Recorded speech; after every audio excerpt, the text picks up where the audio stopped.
En la presentación de hoy vamos a repasar cordón umbilical. El cordón umbilical conecta el embrión con la placenta con su origen en el pedículo de fijación. Se compone de un tejido conectivo embrionario de tipo mucoso, que es lo que se conoce como gelatina de Wharton, con fibroblastos y una matriz compuesta con glucosaminoglucanos y fibras colágenas. Es cubierto, como observamos en la foto del preparado, por un epitelio amniótico. Este es un epitelio simple cúbico que se torna estratificado plano cerca del feto. Inicialmente el cordón contiene 2 arterias y 2 venas que con el desarrollo una de las venas involuciona y se oblitera, pudiendo verse como un conjunto de fibras colágenas. Fíjense que podemos reconocer ambas arterias umbilicales y la vena umbilical. Las arterias transportan sangre desoxigenada y desprovista de nutrientes desde el feto hacia la placenta, mientras que la vena, sangre oxigenada cargada de nutrientes en sentido contrario. El cordón umbilical no posee nervios ni vasos linfáticos o sanguíneos de menor calibre. La luz de las arterias se observa más estrecha en comparación con la luz de la vena. Esto se debe a la gruesa pared de tejido muscular liso que la rodea. Contiene una túnica íntima y una media cuyos límites no son claros por ausencia de láminas externa e interna que las separen. La túnica media de fascículos musculares lisos se organiza en una capa longitudinal interna y una capa circular externa. Recuerden que estos vasos carecen de adventicia. Repasemos la histología de los vasos arteriales para poder compararla con la de las arterias umbilicales. Recordemos que vamos a encontrar arterias elásticas y musculares. Dentro de las arterias elásticas tenemos como ejemplo la aorta, donde podemos identificar 3 capas, una túnica íntima, una túnica media y una túnica adventicia.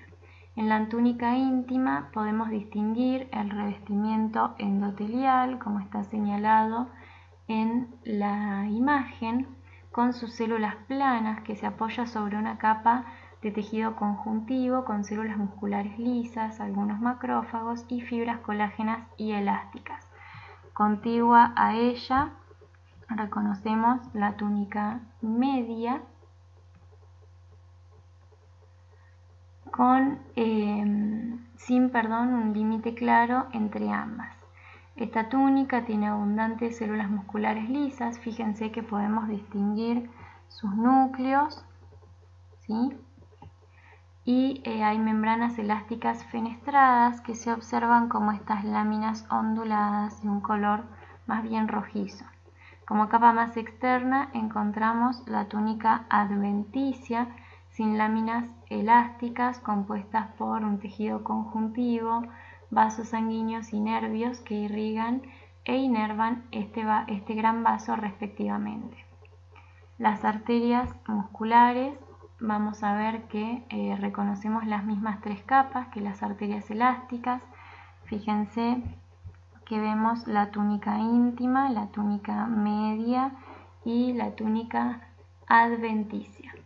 La túnica íntima con su revestimiento endotelial, tejido conectivo y la membrana elástica interna.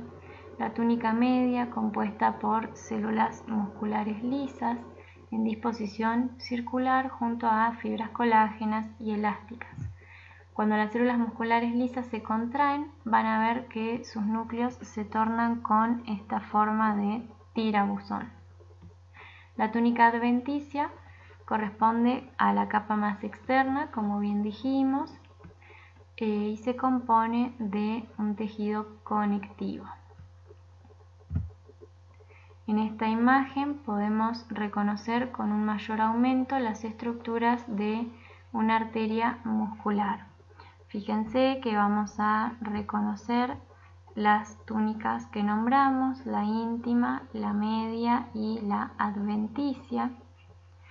Vemos la lámina elástica interna aquí señalada, el endotelio, y fibras musculares lisas en la túnica media.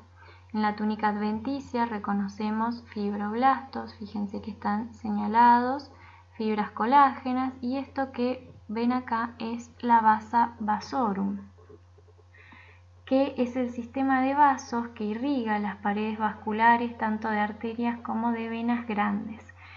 En la imagen no se ve, pero también se encuentra una red de nervios autónomos conocida como nervi vasorum, que controlan la contracción del músculo liso vascular.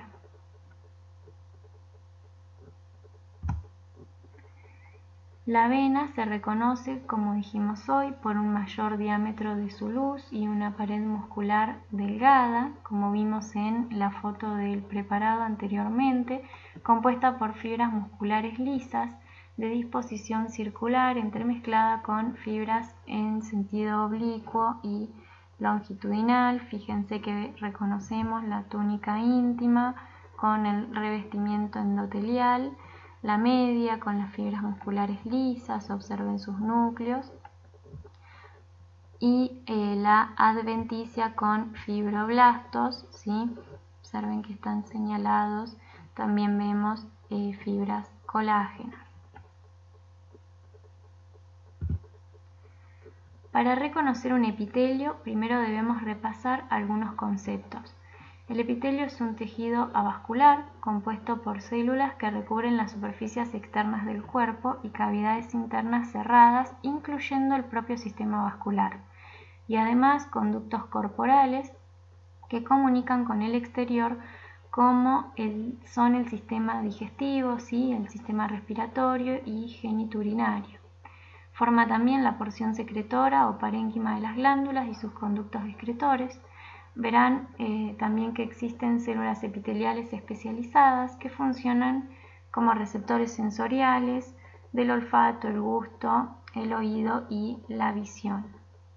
Las células están dispuestas, fíjense, unas cerca de otras, y se adhieren entre sí a través de uniones intercelulares especializadas.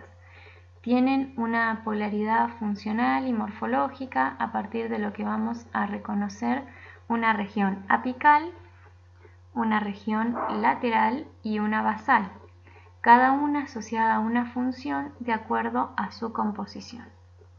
Observen que la superficie basal se apoya en una membrana basal de tejido conectivo. Recuerden repasar la composición de esta membrana. Como observan en las imágenes, los epitelios se clasifican de acuerdo a la cantidad de estratos celulares y la forma de sus células, donde vamos a reconocer un epitelio simple cuando vemos un solo estrato celular y un epitelio estratificado cuando hay dos o más estratos celulares. Las células que constituyen un epitelio pueden ser planas y las van a reconocer notando que el ancho de las células es mayor que su altura, ¿sí? Pueden ser cúbicas cuando observen un ancho, profundidad y altura aproximadamente iguales, y cilíndricas cuando la altura es mayor que el ancho. Van a ver que en la bibliografía pueden encontrar también el término cilíndrico bajo, que se utiliza cuando la altura de la célula es un poquito mayor respecto de las otras dimensiones. En esta imagen reconocemos el epitelio simple cúbico, que si bien no es el del cordón umbilical y corresponde en realidad a un conducto, es para que podamos ver sus características.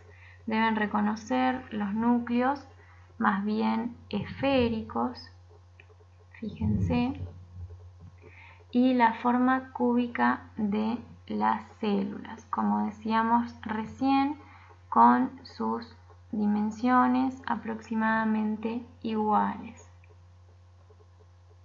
La superficie basal descansa, recuerden, sobre un tejido conjuntivo que corresponde a la membrana basal.